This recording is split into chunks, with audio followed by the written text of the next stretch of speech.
Well, thanks so much for coming here this morning. Welcome to our first Spotlight series for 2023. As I said, it is great to have some of you in the room. We were chatting earlier and we said, we just thought we've got an interstate guest and it's 2023 and some of us are super keen to get back in touch with each other personally. So we thought, let's do a bit of a hybrid event. So we have just a small number in here today, but it's great to have you here. So thank you for coming in person. And thank you also to everybody who is joining online. I think we've got about 85 people who will click in throughout today. So before we start, I just want to acknowledge the Kaurna people as the traditional custodians of the Adelaide region and recognise their spiritual, cultural, physical and emotional connection with their land. We honour and pay our respects to Kaurna elders, both past and present, and all generations of Kaurna people now and into the future. And I really also just want to take a moment to acknowledge our Aboriginal and Torres Strait Islander colleagues here in this building and really the awesome research and impact that our Warley-Paringa Aboriginal Research Institute is having. I was going to say in SA, but in SA and nationally. So thanks for coming to our Spotlight series. If this is your first one, welcome. And if this is like your 10th, awesome. We started the Spotlight series a couple of years ago, and really it was to help build the capacity across the entire system in areas where we thought there's real need. You know, there is a real need to upskill in key competencies that relate to how well research translates into impact, or even health service improvement translates into impact. So pretty much every quarter we have a month where we focus on a particular area, and this month is health economics, and we take a deep dive into that area. And we have weekly webinars, which, you know, our next one will be totally online. But also during this time, we're on social media and we're putting up resources and linked, and we're really getting the whole state to just drill down into this. So that's the purpose of the Spotlight series. Oh, thank you for putting that one in, Andrew. I've already forgotten. This is really important. If you're in the room and if you are online, take a moment now. I'm going to talk really slowly. Grab your phone, try and scan in this QR code, and it will take you to Slido. And this is really important because our speakers are going to do some interactive stuff with you. So we need you to be able to interact. So jump onto here. If you can't use the QR code, go to slido.com. and that should open up this meeting number. And the passcode is HealthT, capital H and capital T. If you're in the room and you're struggling, put your hand up, and Andrew's going to troubleshoot the technology. But I can see you're all busy, so keep going while I do the introductory blurb. So in case you aren't aware of who we are, Health Translation SA is a partnership organisation, and we partner across the whole breadth of health and medical research. And our purpose is really to accelerate that translation of research into policy and practice, and really increase that whole of system research translation capacity, with the ultimate aim to improve the health of all South Australians. Now, really the core of everything that we do and the way we are at Health Translation SA is partnership. We're really all about working with our partners and other stakeholders across the state to leverage the expertise that's already out there to bring people together to solve some of these big health system challenges. And a lot of time, we're really acting as that independent voice and that catalyst to bring people together and mobilise some action that can get us to tackle these issues. So in line with that, I think today is a good example of this. So we are not the health economics experts, but what we have done is we've brought together, and we will bring together across the course of this month, a whole heap of experts in health economics, or people who are applying health economics to their research projects or health system improvement projects.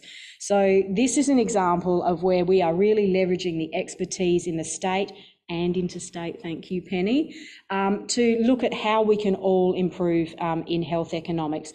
And health economics is absolutely one of those core competencies that we see there is a big gap and a big need for. We do have our health economists and our experts, but there's only one of John. and there's only one of his team, and there's only a couple of teams in South Australia. So we all need to work out, okay, how can we improve in this, and how can we apply this, and when do we tap into the experts? So it's my great pleasure today to welcome our three speakers, and we will be looking at the Embedded Economist project. Now, these three speakers have been pivotally involved in delivering the Embedded Economist program, which I'm not really going to try and describe because I'm going to let you guys do that. But basically, it was a partnership initiative. Health Translation SA and New South Wales Regional Health Partners really worked together to look at how we could do something in the health economy space in these two states. So today, we are going to hear from these guys about what they did, how they went about it, what were the outcomes, what are the learnings that we can take from here. So as they go through, there's going to be heaps of interactivity, Slido ready and on the go. But if you've got a question, there's no question that's too dumb, please write it down. We're going to have time at the end to fire some questions at these guys. And if you're on Zoom, please use the chat. There is someone online now, and we'll make sure that as many of those questions can come to the front as well. So today I'd like to welcome Professor John Karnon, and I'm going to read this just to make sure we get it all right, sorry. John is actually a really close friend of Health Translation SA, and he's the Deputy Director of the Flinders Health and Medical Research Institute and Theme Lead for Healthy Communities. He has undertaken applied economic evaluations in everything. I'm not going to read those out. Is that fair enough, John? And he has particular expertise in the use of cost-effective models to estimate costs and benefits over extended time horizons. And as I said before, he is really a go-to person for a lot of people in South Australia. We also have with us Associate Professor Penny Reeves, who's joining us from Hunter Medical Research Institute. Great to have her coming from interstate. Penny, as I said, she's from the Hunter, New England, and she is an applied economist and has experience in both the government and private biotech industry in both the UK and Australia. I reckon you've got UK too, haven't you, John? Yeah, he has left that out. She's engaged in a broad spectrum of applied economics and health service research, including the integration of economics and implementation science, the development and application of novel microcosting methods, and the refinement of economic measures to assess and value research translation impact. And last but not least, we have Andrew Partington, who is a researcher at Flinders University, and Andrew is working with the NHMRC Partnership Centre for Health System Sustainability, and he leads projects that seek to improve the use of economic evidence in the prioritisation and design of complex service interventions. And again, Andrew has a lot of experience. He's got experience in state government as well as in the UK NHS. So please join me in welcoming, I think I'm handing to you, Andrew, in handing over to our guests, and I'm really looking forward to unpacking what it is that they're going to share with us today. Thank you, guys.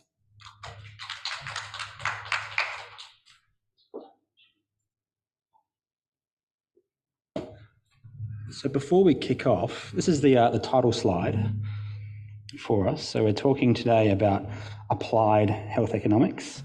You can see here it's all about how we're adding value to local health services, so LHNs, LHDs in some states, hospital and health services in others. But that concept of health economics being used at the local level.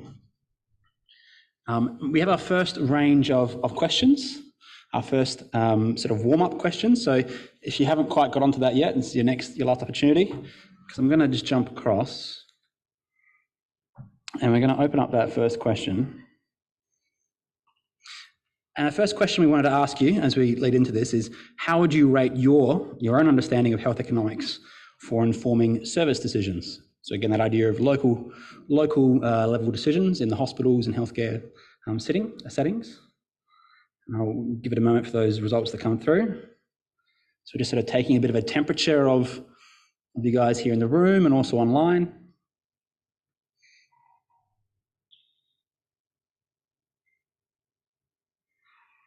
And we'll see that coming through as we go. Thanks, guys. So as you can see, we've got a bit of a range. Have you filled it in? Yes. Yeah. Okay. We've got a bit of a range, and that's really important. So we've tried to pitch this event today? No one's a superstar. No superstars? I can see some superstars, so obviously you're not on the Slido. But just to say that we're trying to pitch this really at a base level, but also with enough kind of interesting content for those of you who have interacted with us before and with health economics before. So I'll stop this one, but I have another question for you, which is, so if you have, let's zoom out here a little bit so we can see it on the screen a bit better. So if you have worked with yourself or encountered economic evaluation, we're just curious, in what kind of context have you done that? So is it part of a research project, clinical trials? That's often where it's conducted. Or are you using it in your quality improvement initiatives? Are you using it in your routine operational planning as part of sort of strategic planning? Sometimes it's also used. Or if you're asked to develop a business case for a particular top-down initiative. We're just curious to get your experience. And I think the results that are coming through here, this is probably indicative of the type of feedback, the kinds of conversations that we have. That yes, it's very common for, well, it's not. It's the most common application of health economics is alongside clinical trials, and that's actually what we want to talk about today. Is it doesn't have to be. There's other applications as well. So I'll leave this one as well. We'll have some more Slido questions as we go.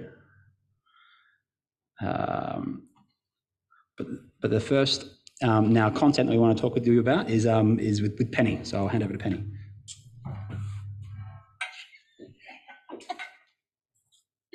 Cheers, Andrew, and thank you very much for that very warm welcome. It's lovely to be here in Adelaide in South Australia. I felt like I had arrived back in the UK when I landed. It was 38 degrees at home and I felt like, oh, it's rainy and it's 15, and I was totally unprepared for that, but it's warming up and it's really lovely to be here. So I wanted to give you a bit of a background to how we come to be here and the collaboration that's happened between the South Australia group and John's group at Flinders and our team at Hunter Medical Research Institute. So I'm just going to take you back in time a little bit, pre-COVID, unfortunately, to 2018, when there was some concern within the federal government that we're not getting the expected value from the expenditure in health and medical investment. It's not being realised, and that few systems of care are being adequately and appropriately evaluated, particularly at the local level. So what's interesting, and I don't have the pie chart here to show you, but when we look at overall health expenditure, there's a really small proportion that's evaluated through the federal government HTA systems that John's going to talk about a bit later with PBAC and MSAC. But the bulk of health expenditure happens in a much more devolved way. It happens at local health districts, networks within hospitals, and yet we aren't applying the same rigour of evaluation to that we do for the PBAC and MSAC. So it was an area of concern.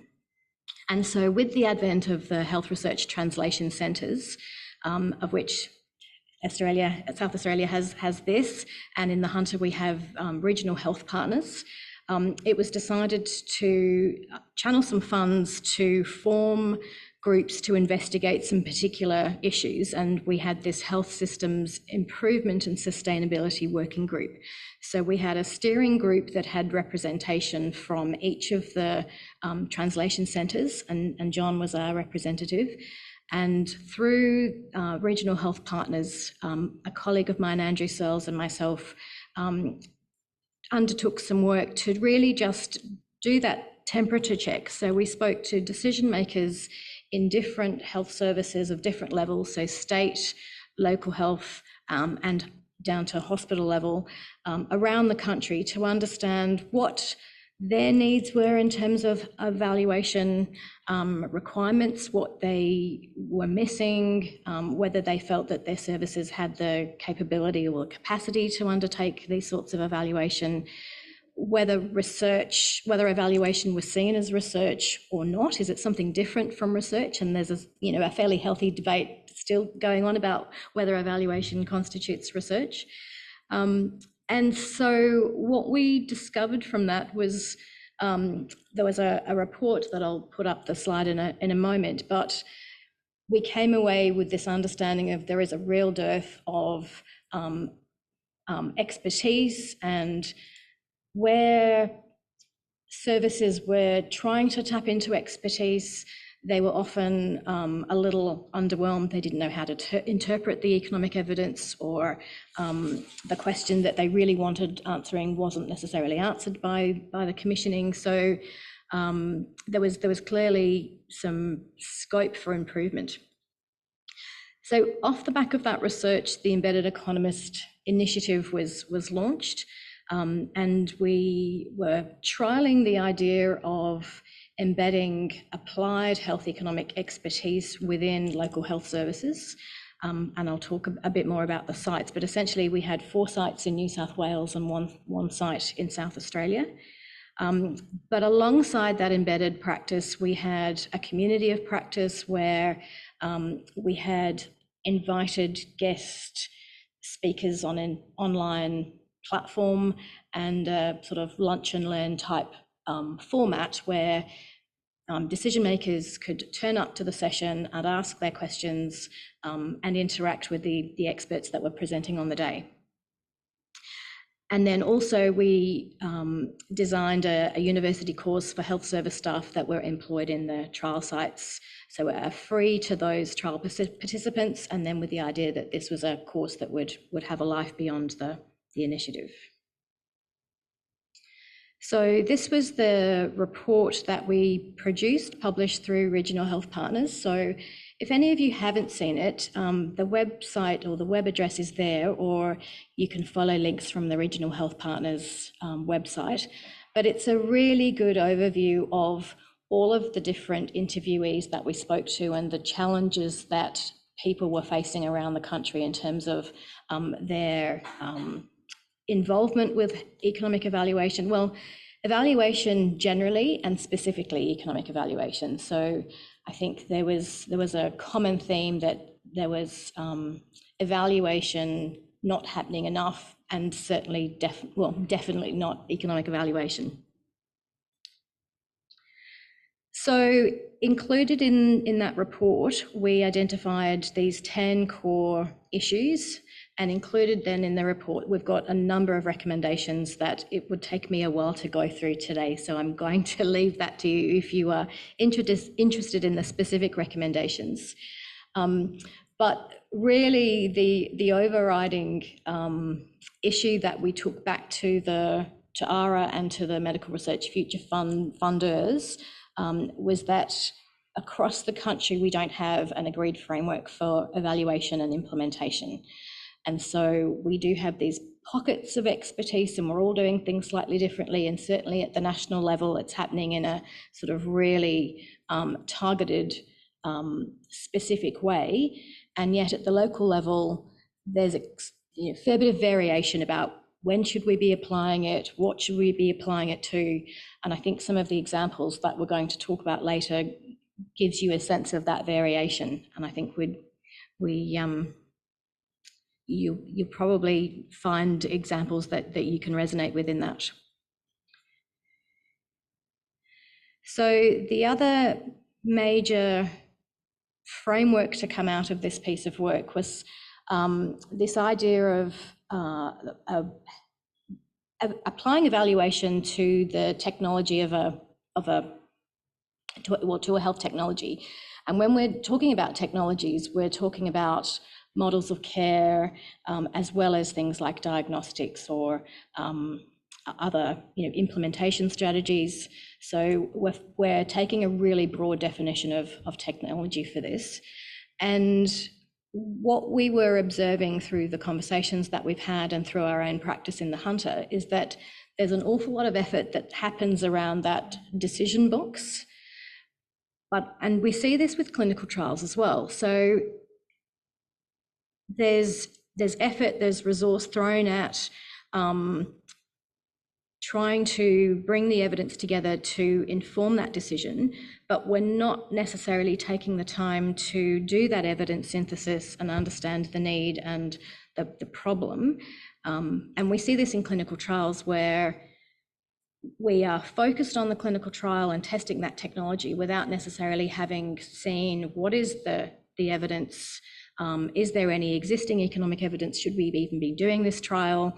We have plenty of evidence that is already suggesting whether this thing is safe and effective and potentially cost effective. So do we even need another trial? So what we were seeing is a whole heap of activity around that decision point. And then once a decision to adopt has been made and the thing is in the health service, be that model of care or whatever, we all stop watching. Nobody then watches to see if we got the benefits that we were expecting to see. Did the trial evidence translate in actual clinical practice? And so what this framework is encouraging is to take a bit more of a logic to the question and to firstly understand the problem that we've got. What are all of the options? So John's going to talk about business cases in a later piece, and what we observe is that it's only the one option that tends to come up, and are we actually considering all of the other range of options? And economists will get particularly hung up about, do we have a comparator? So let's just not focus on the solution that you found to a problem that we need to better articulate, but we need to understand what we're going to compare against. And so the evidence synthesis, that evidence gathering, is a really important first step. And I think at the local level as well, because there may be models of care or particular initiatives that have been shown to work in other jurisdictions. But when we bring that into our local health system, it may or may not work in the same way. The cost profile may be different. And so we can't expect that trial evidence that you have in a different jurisdiction is going to mirror exactly your own circumstances. So it's good to understand that for the purpose of evaluation, so you know what it is that you're looking for when you drop it into your context. So that initial sort of research and evaluation piece, an adoption decision, and then this idea of optimization. So is it working as well as we anticipated?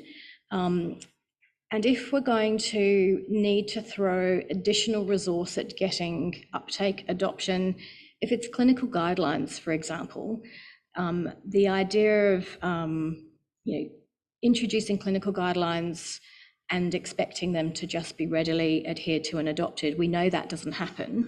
And so we then invest more money in implementation strategies to get uptake of those things. And we also need to make sure that they're efficient, because we're adding an additional layer of cost. Spending additional money to get uptake of clinical guidelines isn't free. We are using resources to do that. And so we need to make sure that we are still being efficient in that effort and optimization.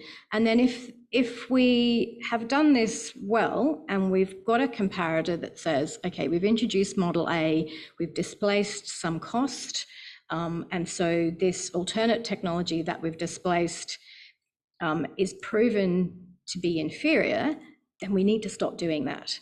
And so, what are the levers that allow us to make sure that that's happening as well? These cross-cutting themes are incredibly important to support this framework.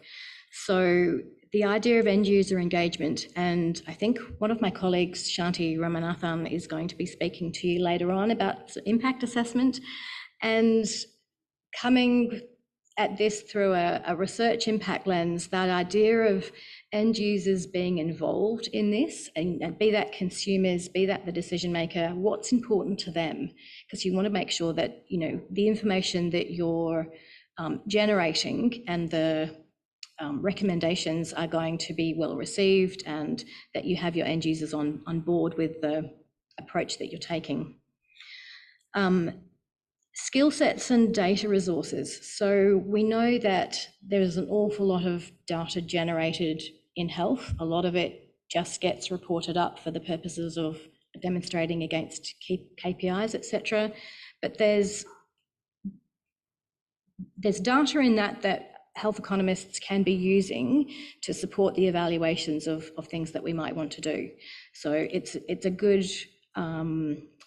ideal to understand what existing data you have before you go to additional lengths to capture bespoke information, particularly from a costing point of view. Capacity building, and I'd insert capability as well. So as we heard at the beginning, health economists are a finite resource in and of themselves.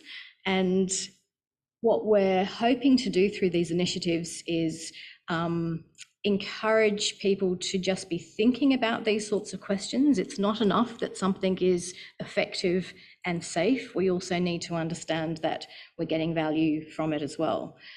Health care budgets are under enormous strain like never before, and so there is a responsibility to make sure that we're maximising what we get from those budgets.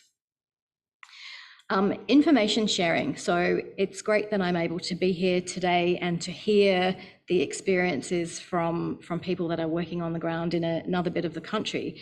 I think one of the recommendations in that diagram is to have better channels. And so if we've got some clinicians working in another part of the country that have, come up with a new initiative for managing, catheter-related UTIs, then that's something that we want to make sure other clinicians working around the country can tap into, and that evidence synthesis. So, can we find a way to make sure that the evidence that's being gathered through economic evaluations is accessible? And translation and scalability. So a lot of the time, particularly in health and medical research, we're testing something with a view to having it scaled up. So we're trialing it in a single site, and then we might have, in New South Wales, there's a thing called the Translation Research Grant, which is asking local health districts to partner to take things to scale. So you need pilot evidence, but then it's let's take this broader and see and collect information to ensure the generalizability of the initiative. Is it working in this site the same as it's working in more regional or remote areas? So how do we ensure that when you're taking something to scale, you want to be damn sure that it's cost effective?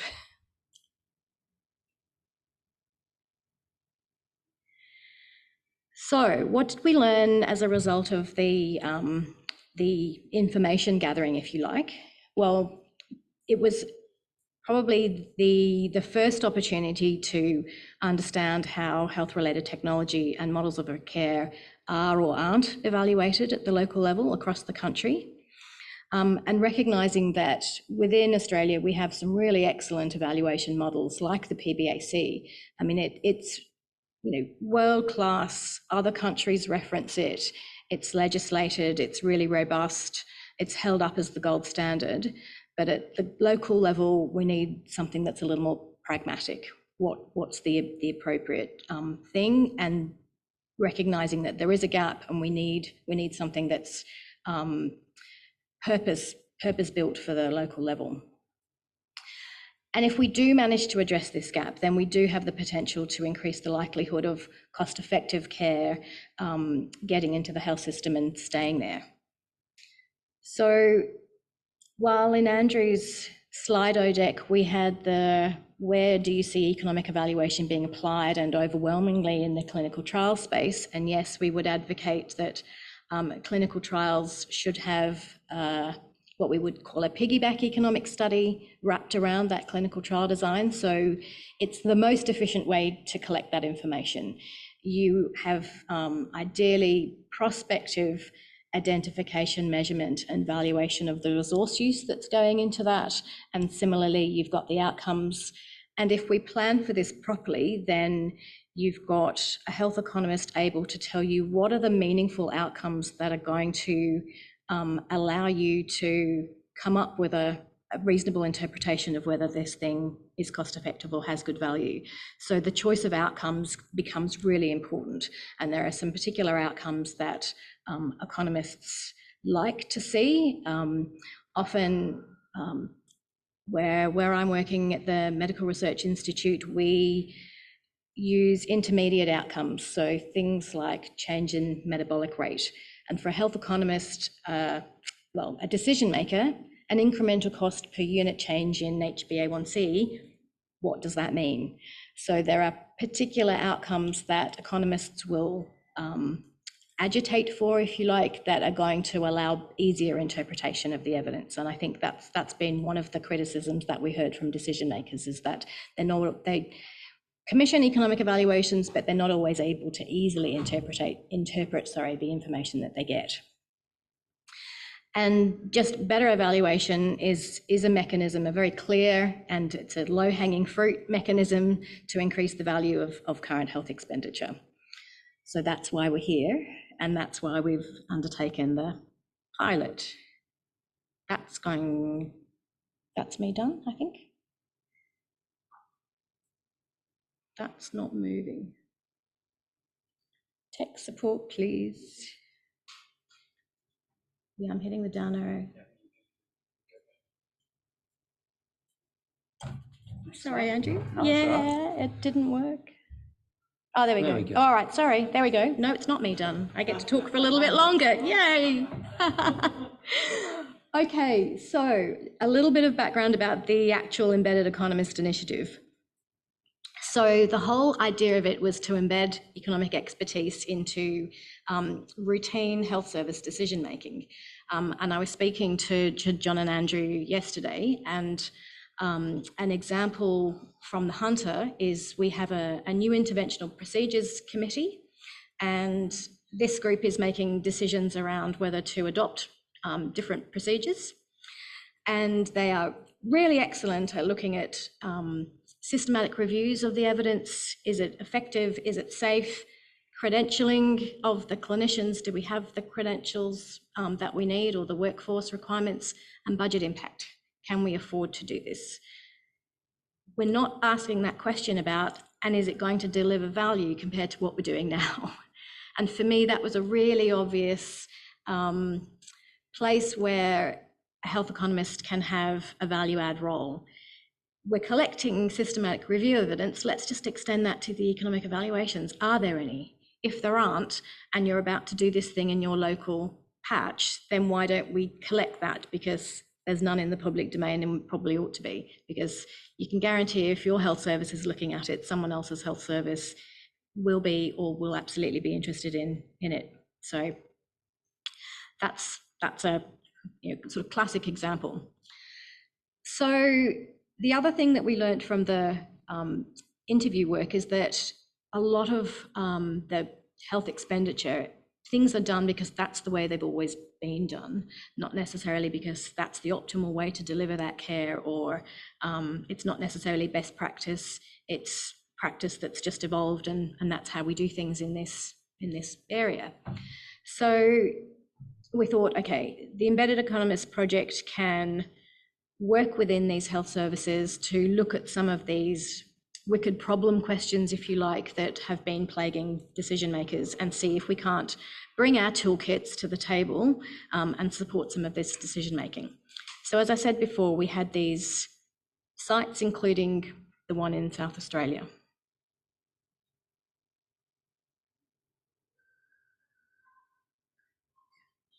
Yeah, it doesn't seem to be playing. Sorry.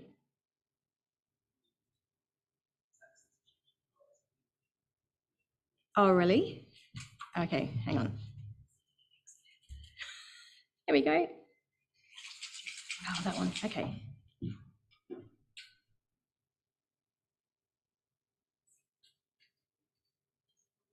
Oh, there we go. Right, okay. So the aims of the specific aims of the project were to, I guess, raise health professionals' awareness of the benefits of economic evaluation. And one of the reasons we wanted to do that sort of temperature check question at the beginning is just, how much do you already know? and to upskill in terms of economic literacy. So enabling people to ask the value question and then to understand how we might go about addressing that. Encourage the routine collection of economic data for use in evaluations. So as I said before, there's efficient ways to do that. And if we are brought in after the fact, it's a much more expensive exercise to try and retrospectively capture the information that you need. So much better to talk to us early. And to encourage decision makers to use health economic findings to develop and demonstrate the value of programs. We're often asked to come in to support something that might be about to be cut. And I guess we're coming into this with a very objective position. We don't have, we're not wedded to the decision in either way, and our job is to just present the evidence. The decision-making environment is going to take into account other pieces of information, but we would be arguing that without that economic evaluation evidence, you're missing a sort of key bit of that puzzle. And to bring about practice change where needed. So this is our own translation, if you like. We do this evidence synthesis, we are conducting evaluation/research, but it's not having any impact unless there's any real change on the ground. So we like to see that evidence then taken up and filtering through the decision making. So now I'm going to hand over. Thank you.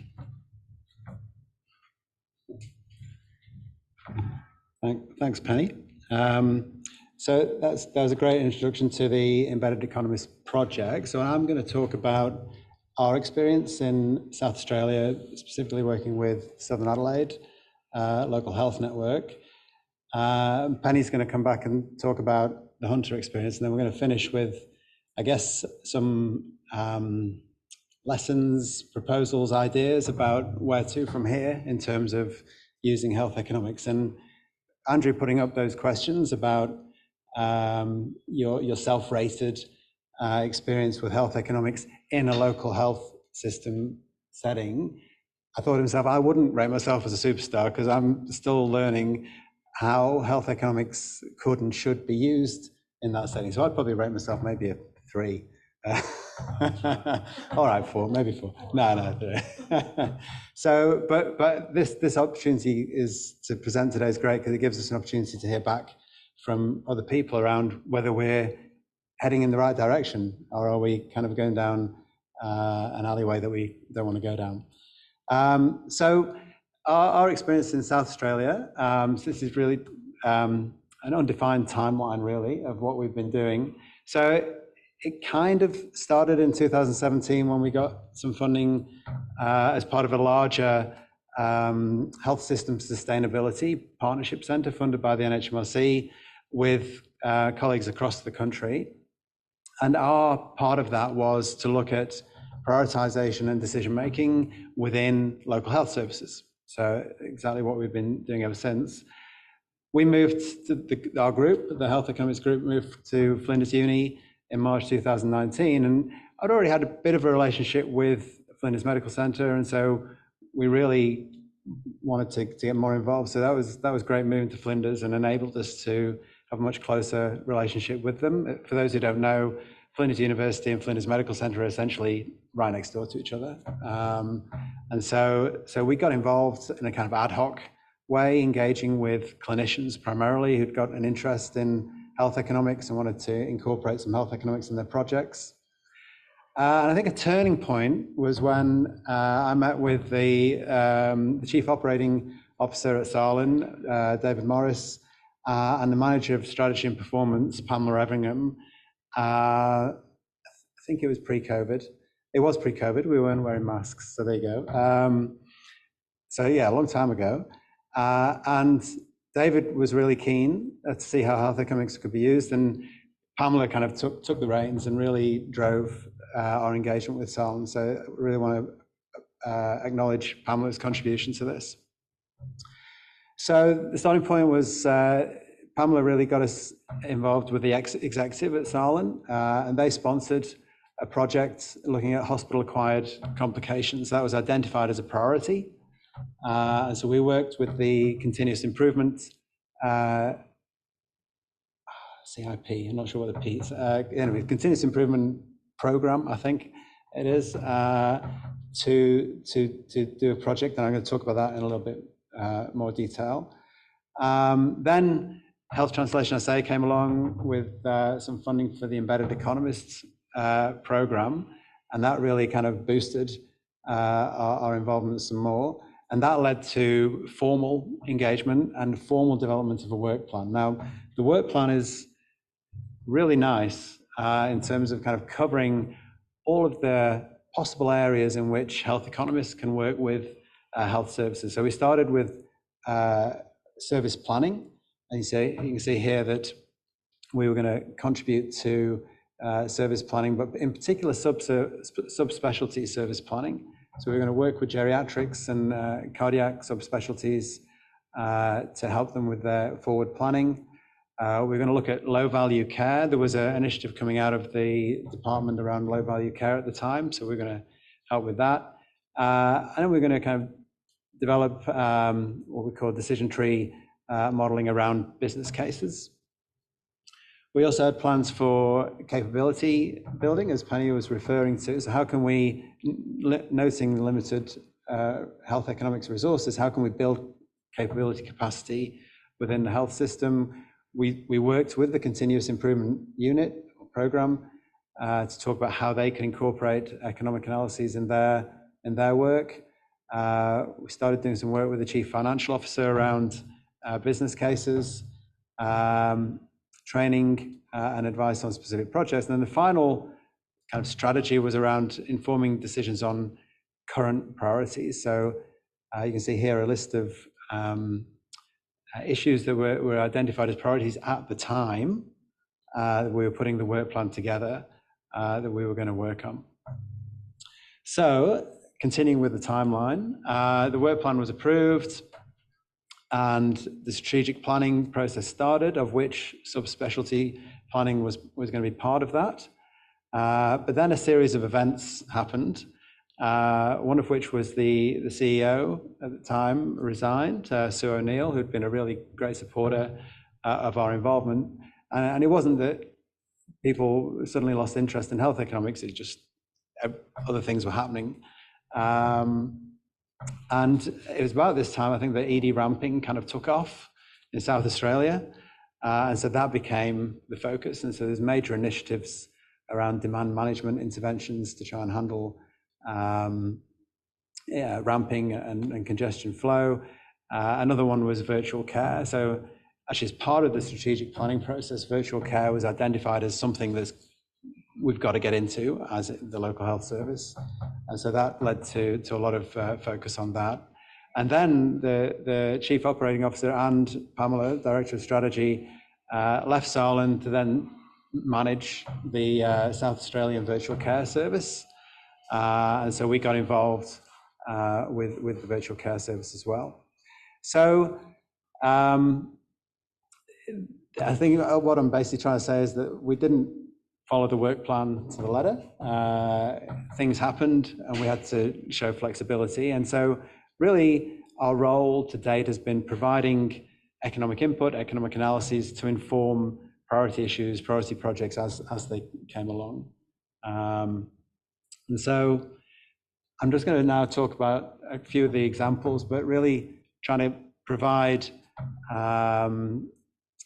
different areas, different types of projects, economic evaluations that we worked in, and how they inform different types of decisions within the health system. So I'm going to start just with a definition of local economic evaluation, because we really, and Penny referred to this, was we can't just assume that something that was implemented in New South Wales or Queensland or overseas will have the same effect if implemented in Southern Adelaide. And so local economic evaluation is estimating expected costs and benefits of interventions if they were implemented in the local health service for which they're being evaluated. And so that's a really key kind of foundation for our economic analysis with local health services. So the three kind of categories that we've come up with in terms of the types of economic analyses that we've undertaken. First is around evaluating interventions that have been evaluated in other local services. The second is where an idea for health services emerged to address a priority, and that intervention is being designed within a local health service. And so how can we use economics to inform that design process? And then the third is the final step on Penny's diagram there around looking at existing services, existing interventions, and how do we evaluate those to inform decisions. So those are the three kind of categories of economic evaluation that we've identified. These are the kind of 5 decisions that we would be looking to inform with our economic analysis. So we always want, well, the purpose of doing economic analysis is to inform decisions. So what decisions are we looking to inform? So the first we've categorized as internal operational funding decisions. And so this is where generally you're evaluating not high cost, I was going to say low cost, but not high cost interventions for which resources can be reallocated or funding can be found within existing budgets to implement those interventions. Intervention design decisions. So these are the clearly alongside the development of a new intervention or model of care. How can we inform the design of those interventions? Sustained funding decisions are when an intervention in model of care has just been implemented and questions have been asked about the value that's being generated from those interventions. And then the last kind of two come together, service redesign. So looking at existing services, how can we inform the redesign to improve the value that these existing services are providing? And to do that may require external funding, or there may be new services that require strategic funding. So the final decision type. And as I say, this is not gospel. This is just our interpretation of the types of decisions that we'd look to inform. So I'm now just going to go through 3 examples where we kind of decision type by local economic evaluation type.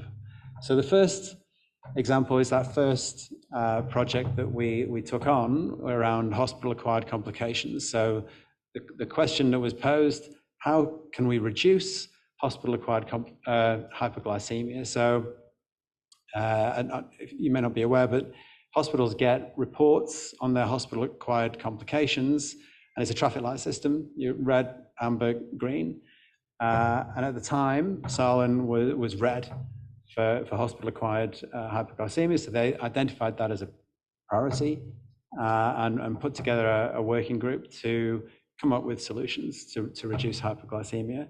And myself and a colleague, Jody, who led this, the health economics of this project, we're really fortunate. We worked with Brianna Reed at Salin, who put together a great group of clinical stakeholders, nurses, physicians, pharmacists, data analysts even, and we essentially worked through, we had to develop this process as part of the project, but we put together this kind of 10-step framework for this type of evaluation where we're drawing on evidence in the literature on interventions to reduce hypoglycemia in hospitals and then interpreting it and estimating the expected costs and benefits in the local settings. So it's really following Penny's framework, just putting it into action.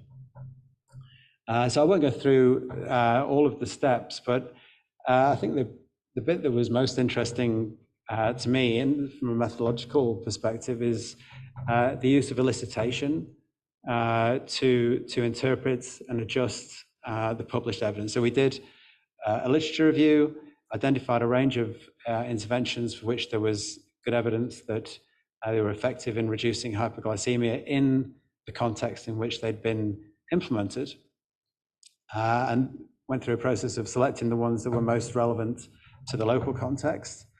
But then we thought, well, the published estimates of effects, there's no reason to believe they're going to be the effects that we'd expect in the local context. And so we went through quite a involved process of looking at how the evidence in the literature was generated, the context, the patient population, the comparator, and then we guided the stakeholder group through all of these issues, but thinking about how does that compare to the local context.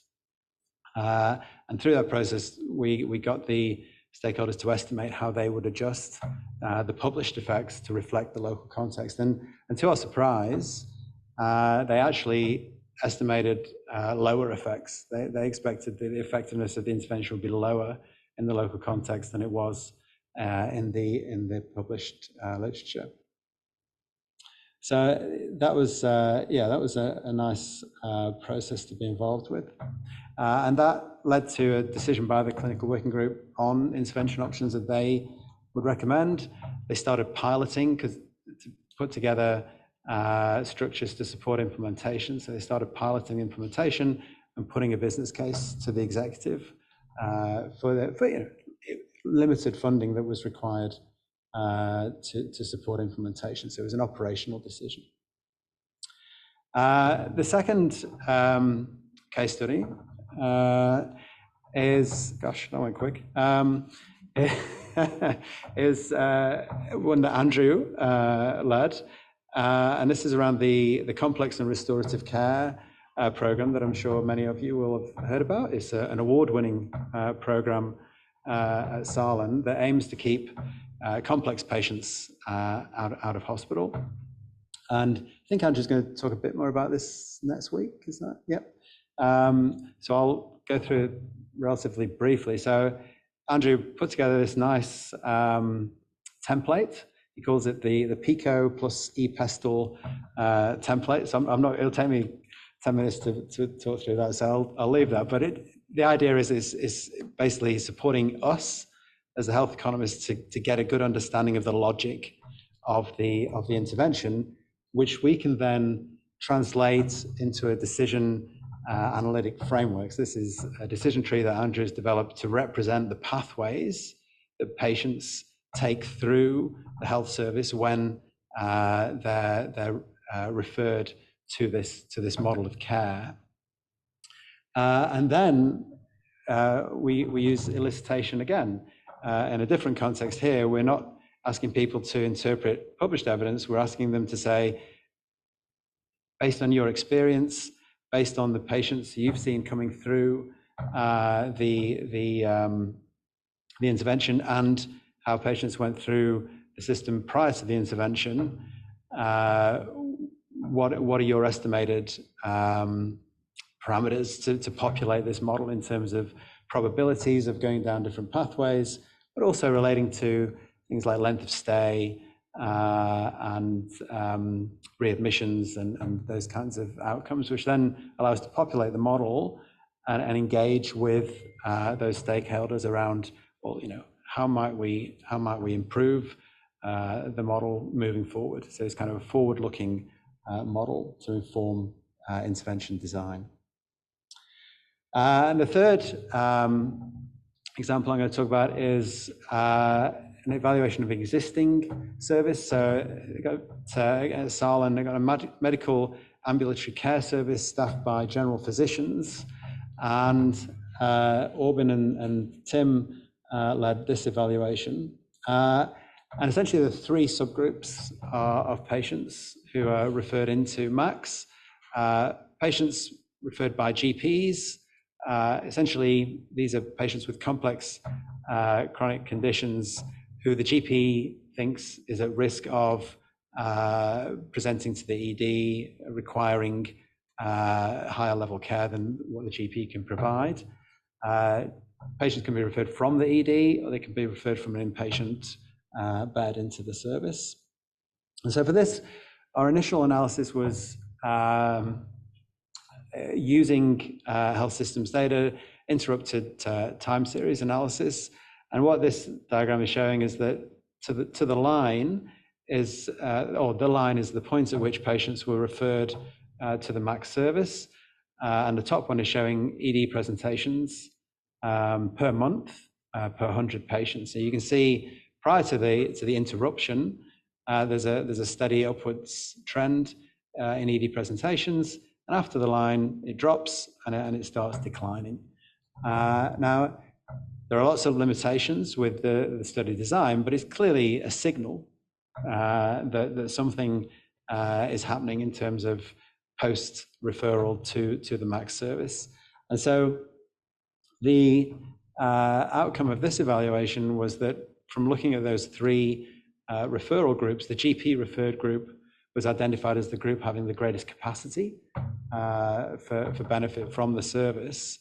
And given the limitations of the data, we really was treated as a pilot evaluation. And now, given the promising results of that evaluation, we're planning further analyses that require the extraction of more detailed data, but also engaging with GPs to think about how the service could potentially be expanded, which will then inform our estimates, our forward-looking estimates of the expected costs and benefits of redesigning or expanding the service.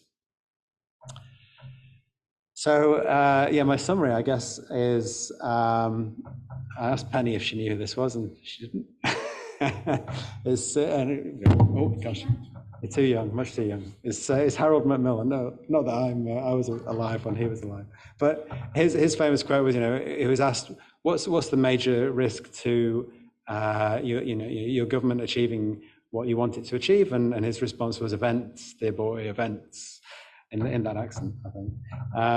And so that really kind of is what happened with us a little bit in our engagement with Salin, but I feel like we were flexible in responding to that, and we've kind of got some good runs on the board, but there's lots more to do, and hopefully we can continue to make inroads into that. So I'll pass over to Penny and then come back for the final session.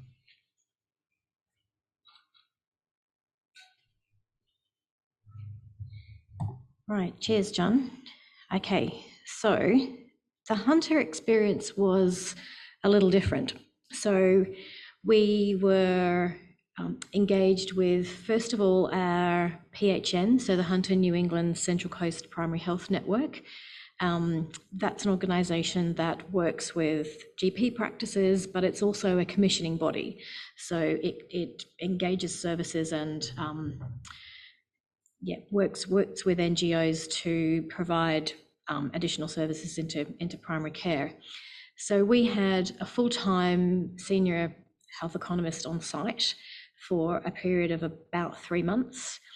And it was a really great kick-off site because they were super enthusiastic and couldn't wait for the economist to be physically there. It was a big open plan, like physical space. And so my colleague on day one was just inundated with all of these interesting people going, oh, you're the health economist. Can I just talk to you for 5 minutes about, thing X? Or, and so there were a number of particular smaller scale wicked problems that my colleague was getting involved in. But one of the main questions that's going to become a recurring theme through this was there's a diabetes alliance that's an alliance between primary care and the health districts. So in this case, it was the Central Coast Local Health District. And they both put money into the pot, and it's an idea where the specialists upskill the GP practices to manage their less complicated type 2 diabetic patients.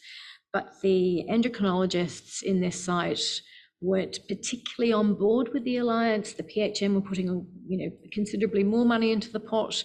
and the endocrinologists were not entirely convinced by the model, and wanted to know what was in it for them. And I guess I just need to point out that they had a different arrangement to providing specialist outpatient care on the Central Coast than they did in their neighbouring health districts.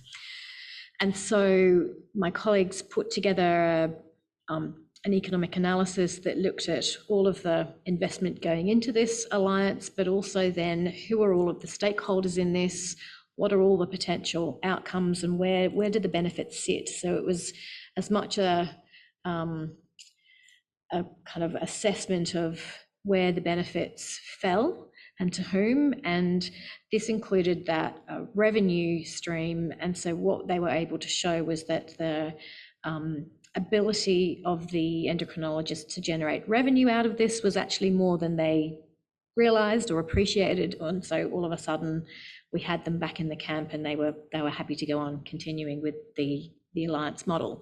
I'll come back to that story because that's not the end of that one. And then just in this period, COVID kind of hit, and we were ready to move on to the Mid-North Coast, which is a health district to the north of the Hunter. Quite a different population. So it's an area of New South Wales that attracts a lot of retirees. It's a lovely bit of the world to retire to. And so their wicked problem was looking at ED demand and how do they make evidence-based informed decisions about that congestion flow. So not dissimilar. But they really wanted to know, given all of the massive amount of data that's generated through that, how can they better use that to support their decision making?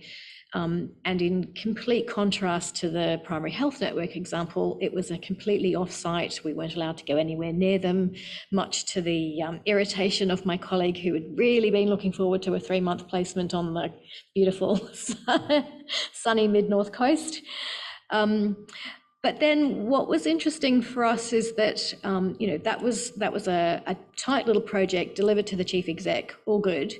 But they were so invested in the concept of that life cycle diagram model that I put up before with the evaluation that they sort of became these really enthusiastic converts of, oh, this is game changing, we have to do this across the health service. And so they've sort of swallowed it lock, stock and barrel, and wanting to use that to tackle their events priorities in terms of the wicked problems that's annoying their chief exec. So we're about to embark on a project at the moment where we're taking this economic lens to hip and knee surgical activity. I think over COVID, they had some what would have been private sector orthopedic surgeons helping them out, but doing things in a very different way that their usual surgical team don't do. And I think the contrast became really apparent. And so we're going to take that logical approach to evidence synthesis. What's the evidence practice gap that exists on the Mid-North Coast? And then looking at the costs and outcomes benefits of alternative approaches to be able to make some recommendations to that particular chief exec. And because it's wrapped up in this evaluation life cycle, he just thinks it's the best thing that he's ever seen. So that was a really lovely project to be involved with. So coming back to the Central Coast, so it was my turn to be the embedded economist for the Central Coast. And I divided my time up between that site. It's about an hour to the south of Newcastle. And so I was kind of, happy to travel down there. They put me in a basement in the library. So I arrived, I needed to go and get a card because I was on a hospital campus, a security access pass, and I was told to go and find the security people. They didn't have health economist as one of their approved job descriptions, so I think I had to be a health information officer or something was on my pass. And it was the research director at the Central Coast had taken a very grassroots bottom-up approach to inviting interested projects. So he'd put this call out across the whole health service, tell me your wicked problem that you'd like the Embedded Economist to work on for you. So we had this real scattergun approach as opposed to a sort of top-down. So faced with these projects, my team and I had this sort of internal priority setting exercise to go through, going, okay, we've got all these projects, we're only here for 3 months, which ones do we prioritise? But then in the end, the chief execs there also made a captain's call and went, yes, this Diabetes Alliance business, it is a bit of a thorn in our side.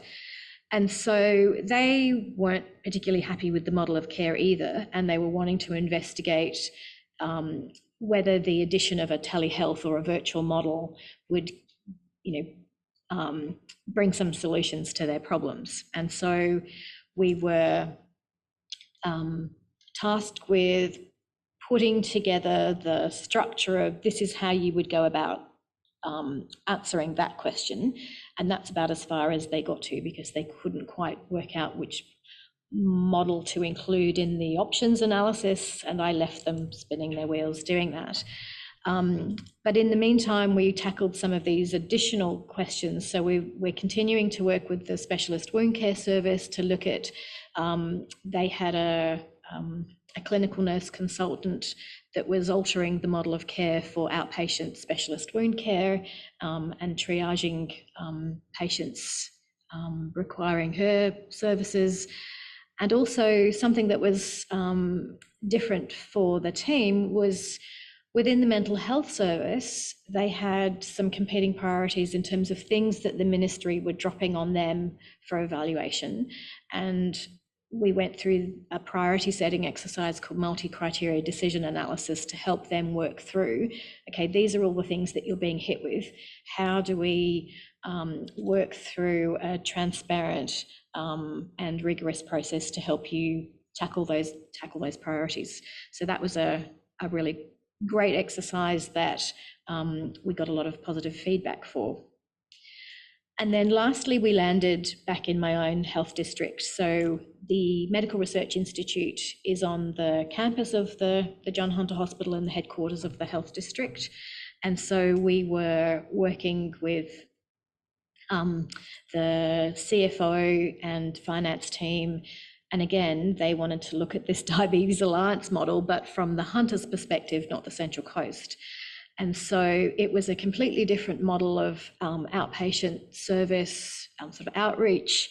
And we worked on a sort of costing study. So we had plenty of published evidence to say that they were achieving good intermediate outcomes. They were seeing the metabolic stabilization, and people were actually getting tested when they should be tested, and managing to effectively triage and keep patients in the hands of their general practitioners and not needing to travel in some circumstances. The Hunter New England Health District physical geography is about the size of the UK, so we've got some fairly rural regional areas. And what was really lovely about that is that we were able to show that the body of evidence is pretty tight around its improving outcomes. We just had no idea about the relative cost of the service. And so we were able to see from the analysis that we did that it was costing less to have this hybrid model of still maintaining an outpatient service for type 1 and more complex cases, and the bulk of other patients being managed in the GP setting. And this was costing less. I think one of the points I need to make there, though, is that economists come at this through a different lens to accountants. And I don't know if John and his team experienced this, but often when we've come into health services, they just assume you've still got that finance hat on, and it's different. It's similar, but we look at costs through an idea of opportunity costs. So if I'm standing up here today talking to you guys, it means I'm not down the mall shopping, which is probably a good thing, but I could spend my time doing something else, and it's the value, the lost opportunity or the lost value of the thing that I'm not doing. So if I'm not home to look after my kids and I'm having to pay child support, we can use that as a proxy for the value of my time. And so economists are always looking at the way that resources are allocated through this, well, we could be doing something else with them. What's the value of the thing that we're not doing? And so we were able to do an economic costing of this. Now, what's been a really lovely spin-off from that is we've managed to convince the Colonial Foundation to invest $12 million into the local health district to scale up this on the back of the economic analysis, because they were very keen as a philanthropic foundation, but interested in a return on their investment. We've got some solid economic evidence to give them confidence that if we scale this thing up to our rural remote communities, then that's a good use of their time with the information that they had. So one of the learnings that we took from our embedded experience was that the relationships that the economists have with the team, with the clinicians, with the decision makers, with the data analysts, if you're lucky enough to get them, you need everybody in the tent if you're going to disrupt that business as usual way of working. And so it's no good for us as economists to do our analysis, deliver it, and then go, there you go, you need to change your practice now. It's so much, you're more likely to get that translation and that change in practice if everybody has been on that journey with you. The other thing we found is, in order to get that trust, we needed experienced health economists that could answer questions on the fly, and had the interpersonal skills to be able to really understand and listen to the problem. So this is a chief exec telling you their wicked problem. You need to get under the hood in order to be able to be effective in the analysis that you then bring to the table. And our experience in the Hunter, as I'm sure is the same with John here, is that we didn't really scratch the surface in terms of the capacity and capability building. We've got a lot more work to do, and that's really exciting. And part of that is being here talking to you guys today. And lastly, it wasn't so much about the physical placement of an economist in the room, or in my case in a basement, but about bringing that economic lens to the thinking. And so shifting the thinking and getting people to question, okay, if my hospital's about to invest $4 million in an MRI machine, have we got good evidence that that's a good thing to be doing? And just that questioning, where's the value proposition? Where's the evidence that backs this up? And I think that's what we're kind of agitating for. Andrew, thank you. Thanks, Penny. So we have a little bit of a refresh now with some additional questions we want to ask you guys and get your feedback and interaction on. And it's a good conversation about, I know we've got lots of finance people here in the room. I just wanted to make the quip that we often talk about accountants, the cost of everything, but the value of nothing. There's some accounting major guys here. But we got some more questions about this. Let me just jump across to the Slido, and it's just going to give me.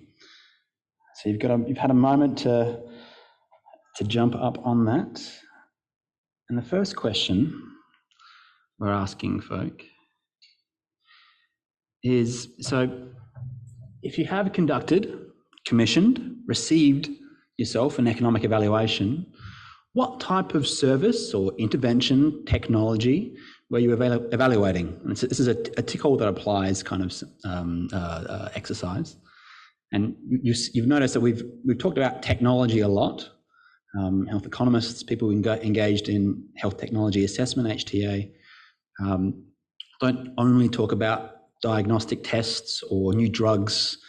Historically, a lot of our work is with drugs and devices, implantables. Are we looking at bare metal stents versus drug-eluting stents? So there's lots of that work historically, but more and more, and this is very interesting actually, this is probably not what we were expecting, but maybe a reflection of the people we have in the room and online. So that's very interesting. And in some ways, I think that's what we're hoping to do more of, because in some ways, the new drug stuff, implantable device, There's lots of sort of methods work that goes into that, but we have an existing framework, an existing legislated sort of process around how we evaluate those and adopt those, develop those. What we're trying to do is build that up within this model of care, workforce model service delivery setting. So that's very interesting. Thanks, guys. The next question then. I'm going to close this one. We're capturing some of this data. So all this is anonymous, but we'll reflect on this as well afterwards. The next question is this. Oh, it's a pie chart. So Penny touched on this idea before about the comparative idea. We're always saying, well, what are you doing? What are you implementing instead of something else? So the question here is, what were you comparing against your new service intervention technology? So when you're all saying that you were evaluating new service models of care, I'm wondering, were you just looking at care as it was previously done, or were you looking at an alternative future state? So did you have in mind where the service was heading were you not to intervene? Were you faced with a scenario where you had lots of different competing options and you're trying to think about how you look at them all in relation to each other? Or was there something else going on?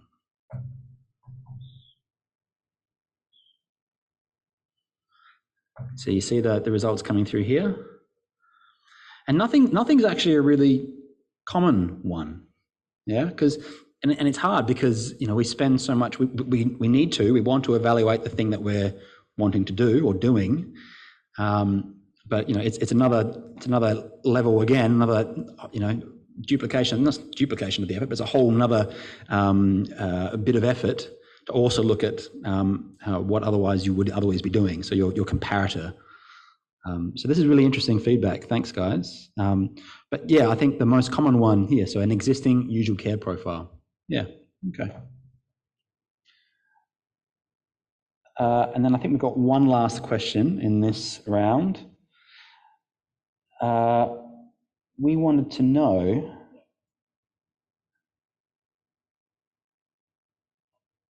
this. So it goes off the page a little bit here. Let me see if I can zoom out a little bit. Here we are. So we're assuming that when you've been doing your evaluations that you're engaging with a business case, or you might be pitching to a procurement committee, or you might be on the procurement committee.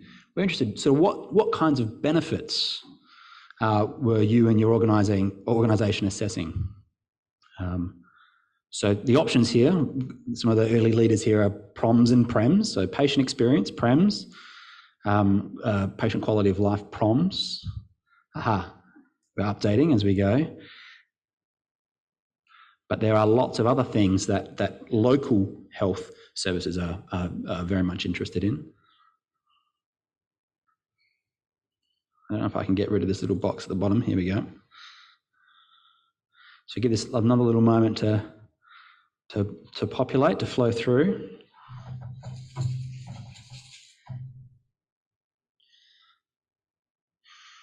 So I think from our experience, we have, with my projects at least, we talk a lot about occupied bed days.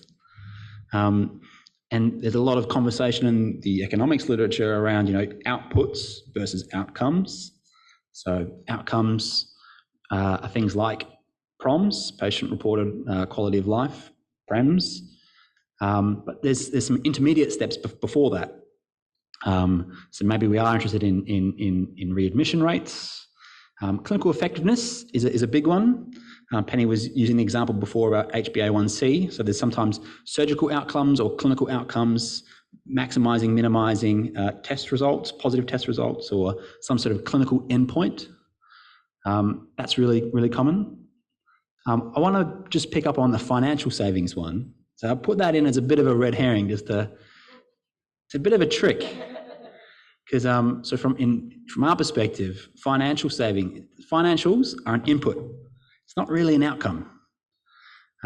So it is if you're overspent, and it's the thing that makes you've got to be conforming. If it doesn't make dollars, it doesn't make sense. John will talk about that a little bit more in the next little session. But just a flag for you that economists, unlike accountants, we are also interested in other types of non-financial outcomes. So what is it that we're actually trying to achieve with our financial spend? And we can, yes, maybe you can attach financial value to those. That's a whole other kettle of fish that we're not addressing today, but we're also interested in other types of non-financial outcomes. Okay, I think that was the last question for now, before I hand back to John.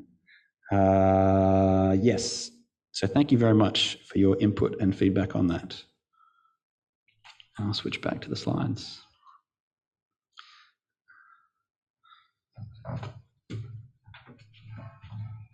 Thanks, Andrew. Yeah, some really interesting responses there. We'd kind of discussing yesterday what we thought the responses would be, and I think they're different to what we thought. So yeah, we would have lost money. Yeah.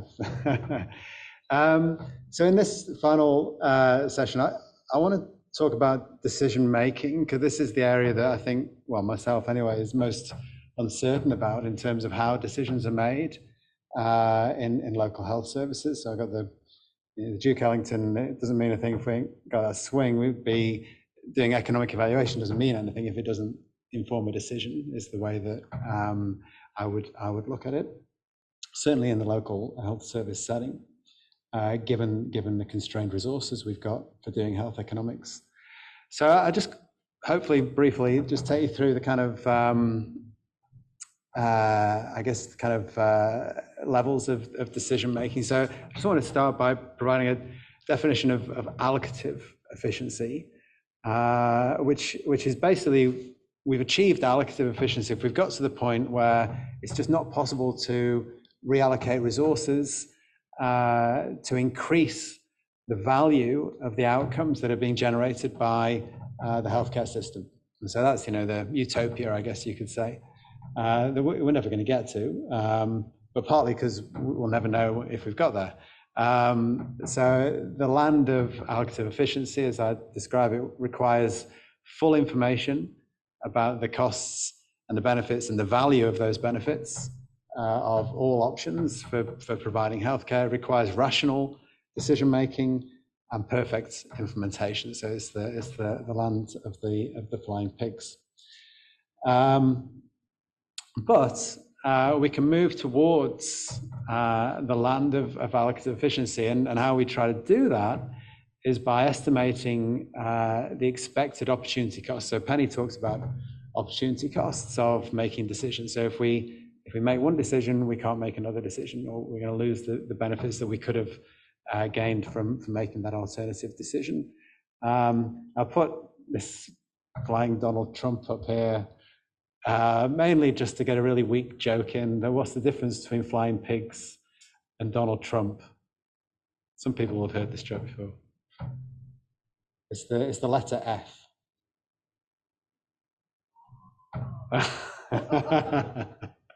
Oh. sorry.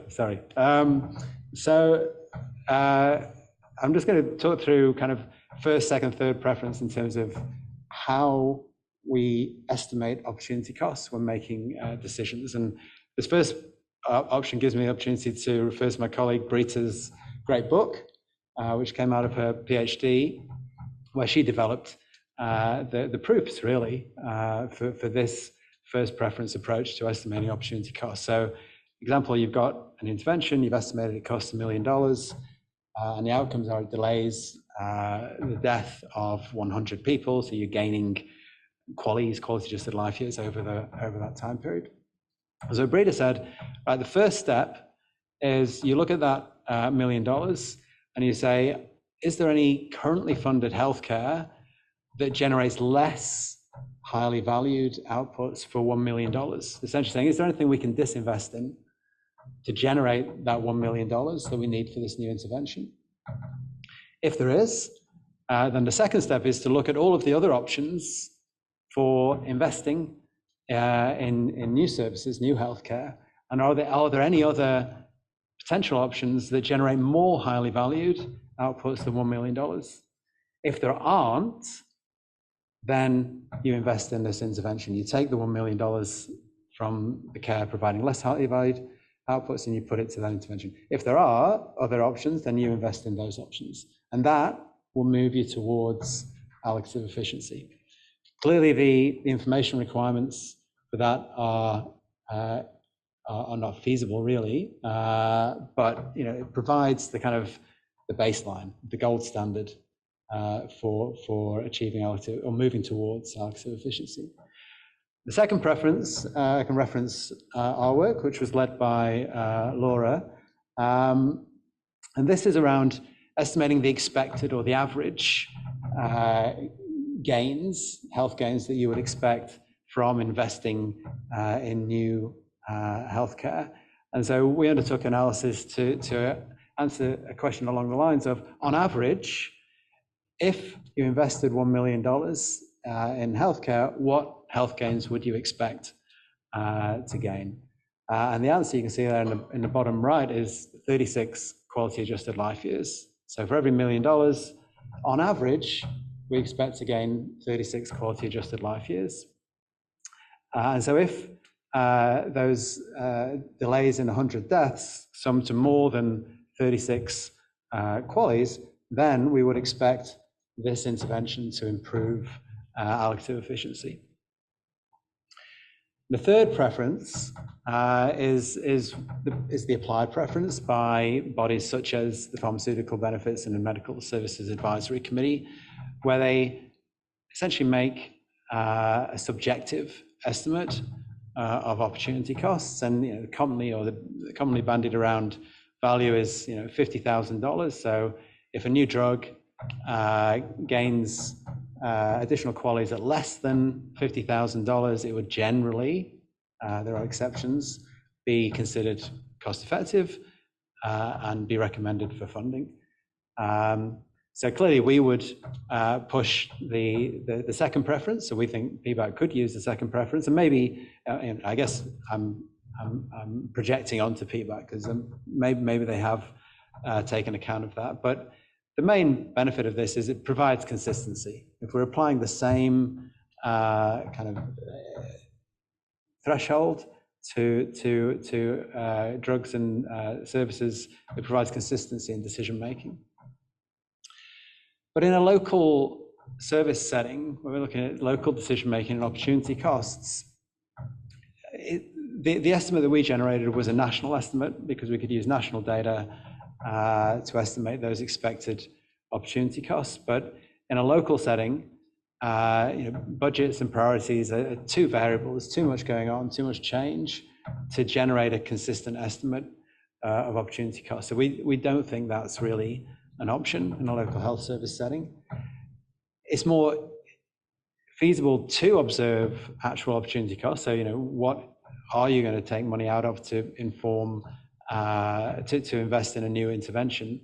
But it's more feasible, but it's still too hard to actually be able to observe what it is, where it is the money's coming from, and what are the benefits that you're losing. So yeah, you're kind of in this betwixt and between worlds at the local health service setting, in my opinion. So if we come back to this decision around, we've got this new intervention, costs $1 million, generates these health benefits. How would a local health service decide? So we know how PBAC or MSAC would make that decision. But how would a local health service decide? And so I guess my summation at this point in time is that it really comes down to whether the intervention is addressing the right priority at the right time, and a kind of subjective assessment of whether that it provides value for money. So it seems to be a much more well, I think there isn't much argument that it's a less formal and understood decision-making process in a local health service. So coming back to how to use health economics in that setting, recognizing that it's a constrained resource. So we've got to prioritize our use of health economics. And so how do we do that is kind of the question that's front of our minds. And so I just want to kind of finish off by just going through some of those areas in which health economics can be used that were kind of put into that work plan that we developed a few years ago with Salin. And so service planning was kind of one of the key areas that the Salin executive thought we could support. And so the starting point, in a service planning context, maybe something along the lines of, well, we've done some modeling to predict what we expect to happen in the future, and we're predicting there's going to be an increase in demand for cardiac services, for geriatric services. And so I've put the picture there of the straw man, because I want to acknowledge that the default that I'm putting up here is maybe construed as a straw man, but just provides a kind of something to compare our economic approach to. So the default may be, well, if we provide the same services in the same way, what additional capacity, how many additional FTE, how many beds will we need to meet these predicted increases in demand? And so what economic analysis can add to that is to provide a formal process that you can go through, a decision analytic process, where you consider and estimate the expected costs and benefits of alternative options to meeting that predicted increase in demand. So it's this idea of forward modeling and explicit assessment of options. And the decision is potentially around service redesign to meet that increased demand. So what are the options there? But ultimately, it's coming up with an estimate of what additional funding, what additional resources would be required. And then the decision is, are those resources going to be provided? Quality improvement is another area where starting point is generally, there's a clinical area where capacity or need for improvement has been identified.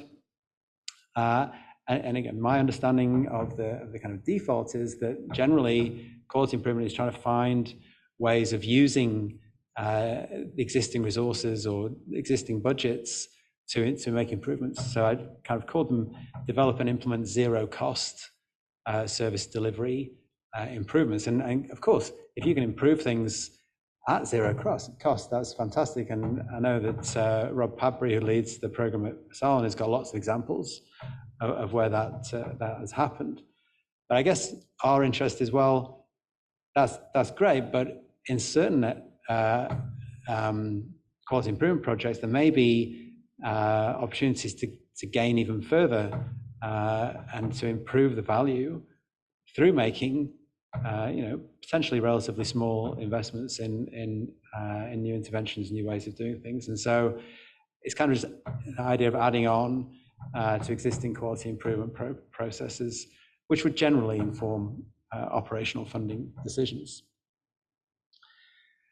The third area of term kind of flagship programs, because this is something that's really, we probably been the focus of our work, has been helping evaluate and hopefully aim to improve flagship programs, and key ones being out of hospital programs such as the CARE program I referred to and the virtual care service. And again, perhaps a straw man default would be that stakeholders get together to design these flagship programs without a formal economic framework. And we're proposing the use of formal decision analytics, of those decision tree type models that provide a basis for really thinking about what are the expected costs and benefits of alternative ways of designing and improving these programs. So the decisions that these analyses can inform around service design and sustained and appropriate funding levels for these programs. So I did just have an example of another decision tree, but I won't go over that one. And then the final kind of potential area of focus is around priorities. So I've kind of been talking about priorities throughout the session, and over the last couple of years, I guess, really, priority 1, 2, and 3 has been congestion, flow, ED ramping, and that's really where all the attention has gone. But that's the priority. So how can we use health economics to inform responses to that priority? Hopefully, once that priority kind of is under control, then other priorities may be derived from looking at relative performance of local health services to inform priority areas for improvement. So with priorities, as an example, reduce congestion, improve flow. So one of the approaches we've seen within South Australia is that the department go to the different networks and ask for solutions, and presumably the networks then go to the divisions within the network and ask for solutions, and they kind of get fed up. Not fed up as in, anyway, fed up the system. That was anyway. But there's no formal process for estimating the expected costs and benefits, and you get variation in how those costs and benefits are estimated. And so again, the main thing that economic analysis has to provide is providing that framework, a consistent framework for estimating expected costs and benefits. And so kind of what we're doing in this space at the moment is working around use of data and consumer stakeholder engagement to prioritize focus areas, and then using decision science to generate those comparable estimates of costs and benefits for service design. And this is really more strategic funding at that higher level. So my final slide, it's not bad timing, is really just summarizing what I've been talking about in terms of how, I guess it could be how could or should local health services use external health economics expertise, whether that's academic health economics expertise or from consultants. And so they're the 5 activities that I've been talking about. I guess I've put them in what I might consider to be the priority order. So evaluating flagship programs, evaluating major priority options. So things like addressing congestion and flow, then identifying and evaluating some non-major priority options. So hospital-acquired complications may be defined as a non-major priority. I'm not saying it's not important, but it's not as important maybe as congestion and flow. Supporting service planning and expanding the horizons of quality improvements. I guess that's what I'm proposing is 5 categories in which health services could use health economics expertise. And then on the right-hand side, the question is, well, what's the role of the external health economist? Should we be leading these projects or co-leading these projects with clinical stakeholders? Should we just be providing some advice, light touch involvement? Or are there some areas where we can provide training and resources, but then leave you to it? So maybe that's in the QI section. So yeah, no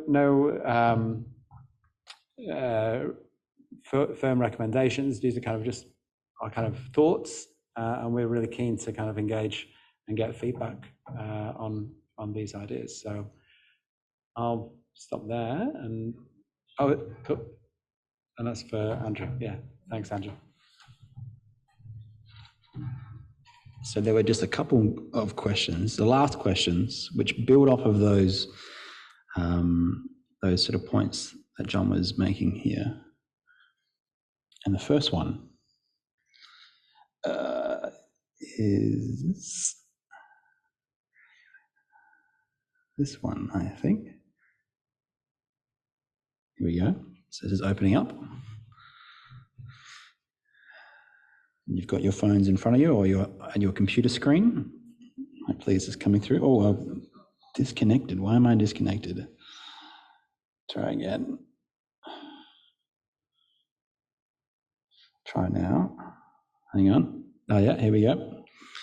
So the question is, have you worked on projects that didn't involve health economic evaluation that you now think should have?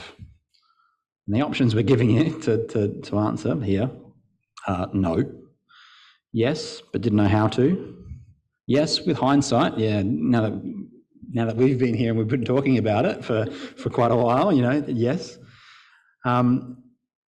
Maybe the answer is yes, but didn't have capacity. So I guess the option there is, you had the capability, but just it was a boots on the ground capacity issue.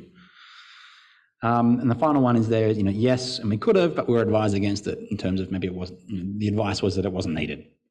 So we're just curious to get your feedback on that, which kind of links in with the first question that we posed to you right up front, which was, what's your experience with and confidence in economic evaluation? So I think we've got lots of answers there. Thank you very much. The main one coming through is yes, but didn't know how to. And that is, I think that really strengthens that thing we've been talking about, is the capability development aspect to all of our project. The whole Embedded Economist, that was a key feature that I think we're going to keep trying to really push through. Now, particularly in the post, I'm not going to say that, that's terrible, but now that we're interfacing much more actively with the health system again, and we're not putting out fires, COVID fires all over the place, we have some more opportunity to do that. Okay, so the next question at the end of our section here is, I'm just curious, so if you needed help, because you guys were saying that you didn't know how, I guess we're wondering if you needed help with capacity or expertise to conduct or commission economic evaluations, where would you seek assistance first? So to whom would you first go to? And be really honest about this. I'm not expecting this answer to stay up there like that for terribly long. If it does, that's nice. Oh, okay. But we recognise that there are different sources of information. There are actually lots of different players in this space doing different sort of aspects of it. So we've given you here our understanding of some of the key players. Obviously, John, myself, Penny, we're in that university academic health economist sort of space. But there are health economists within the system littered throughout. We're trying to connect together increasingly, better and better, do that better and better. But I think that is what's coming through here, and the results that you're seeing is a good one. So the LHN and local finance team, that's certainly some of our experience through this Embedded Economist program, is that the finance teams are a key linchpin. So having that relationship with the finance teams and the LHNs and the local health services has been a big part of lots of our projects. Okay, guys, so I'm going to vote now or forever hold your peace. So we're going to move on really then just to, we had some word cloud questions, but I think we're going to leave them for later. I'm just going to give one last question, which was this, which is, if you're about to start a new quality improvement initiative, how likely are you to consider including economic evaluation? And you get a 1 to 5 star rating here. And while we're doing that, I'm just wondering, has anything come through on the Zoom with the Q&A? Not much. So if you've got any questions that you want to pose, start feeding those through, and we'll have a quick look at that in the time we've got remaining. But thank you for voting on this, and we might just leave this running for a minute, and we'll see how that goes. Thanks, Andrew. Thanks, guys. There was a heck of a lot in that. I've written so many notes and I have lots of questions. We'll leave that running. I'm going to invite you, the three of you, just come up to the stage, because, Carly, hopefully some people online will have some questions. Otherwise, we're going to be running with mine. So in the room as well, if you've got questions, we'll just get you to, we'll grab a mic somehow, Carly or Nicole. That was terrific. I don't even know how to begin to unpack that, but A question I have is, obviously a lot of people, or some of the people that we have online, will be in the research world. And I know in the room we've got some PhDs as well. So if you're doing a health service improvement project, whether it's research or in the health system in some sort of clinical unit right now, and you've been listening to this and you've gone, gee, I wish I knew this a year or two ago. My question is it ever too late to start applying that economic lens? Or do you just wait until your next project starts? Have you got any tips? They fight for the mic. That's a bit of a Dorothy Dixer, I think, that one, isn't it? I thought that was a nice one. I know, that's what I mean. I got worse. That's Dorothy Dixer. It's like, my answer would be it's never too late. I mean, I guess the more important question is whether you need to do an economic evaluation. So if you've been doing a quality improvement project, and I guess what I've got in mind there is that you've been looking at the effects of an intervention that you've developed, I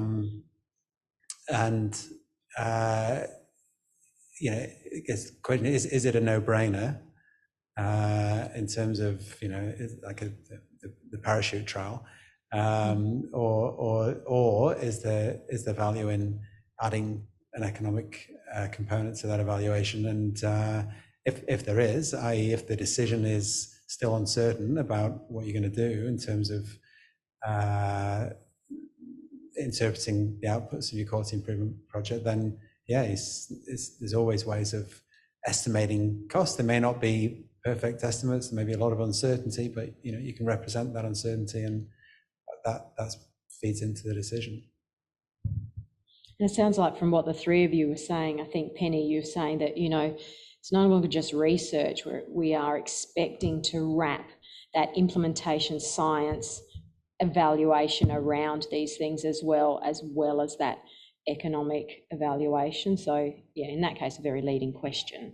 I think it's clear to all of us from today that there's an imperative and a, immediate need for all of us to level up in our understanding of health economics and how we can start applying that and doing that well, so that we really achieve that, that take on that responsibility to see the health system deliver value. But let's just open up. There are some questions online, but before we head there, has anyone in the room got a burning question? Yeah. Oh, thanks, John. This is about costs. Sorry.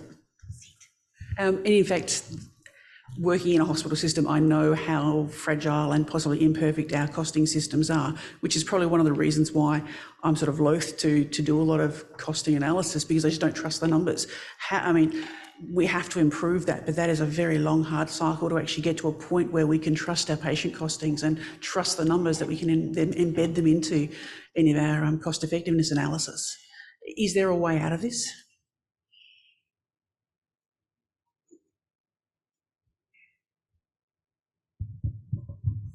Thanks for that question. Yes, because it's something we've actually been discussing just in the last couple of days.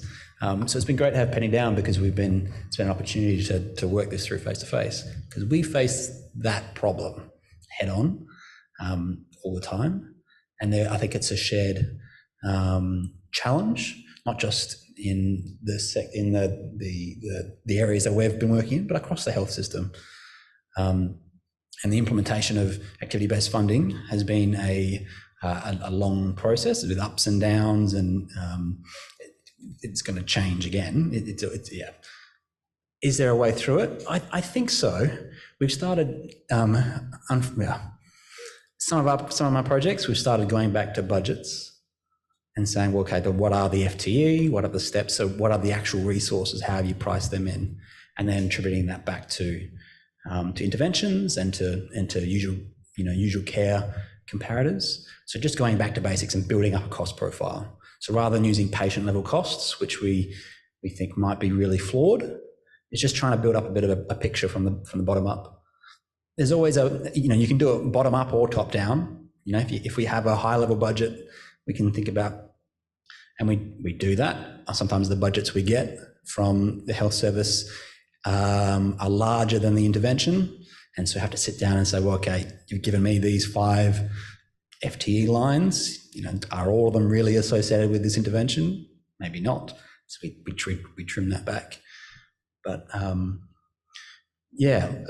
think trying to support better costing collection at the patient level will help everyone.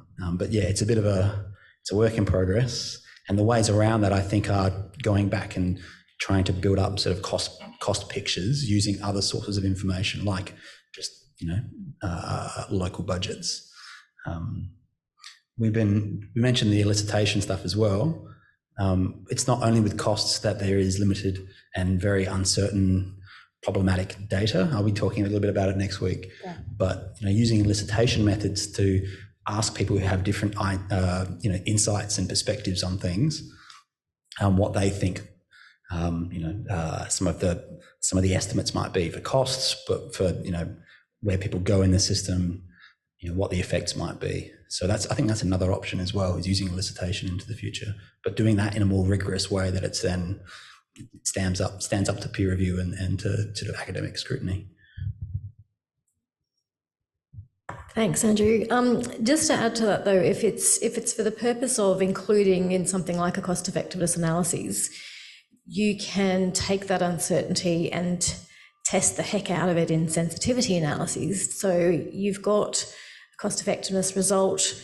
How sensitive is it to a margin of error in those costs, which either totally unravels what you've done because it's highly sensitive and you go, okay, I'm going to need to do a bit more work there, and maybe then you choose to do a sort of in-depth micro-costing bottom-up exercise because that's a really important parameter in that. Or I can change the heck out of this and it's not really affecting my result, so I have more confidence in my result. So I think that's when sensitivity analysis comes into its own for those sorts of questions and uncertainties. Just one quick comment. It's also important we work with people like you, Michelle, because we need to understand where the costing problems are, and then that can obviously inform how we interpret and elicit. So, yeah. And Carlia, do we have a question? Hello. There are quite a few questions coming in online. We may not have time for all of them, but to start with, this is from Prue. Given health economists are a finite resource, can clinicians ensure basic health economic analyses are embedded in projects? E.g., are there basic, accessible guides on what to do at a minimum, or does even a basic analysis require a health economist to provide input? Great question.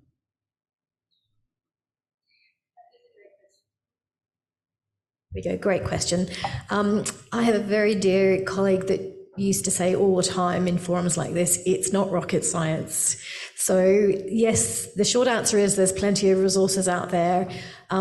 What I guess pragmatically I'd advise is go to the literature. If you can find an economic evaluation that's in a topic that's similar, have a look at what they've done, check the methods section.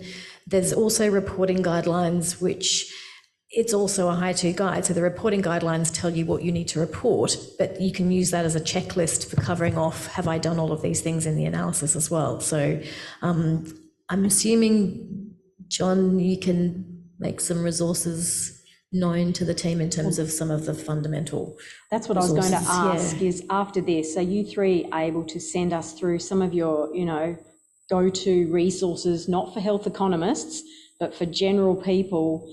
Because most of us, I think, would say that health economists feel like rocket scientists some of the time.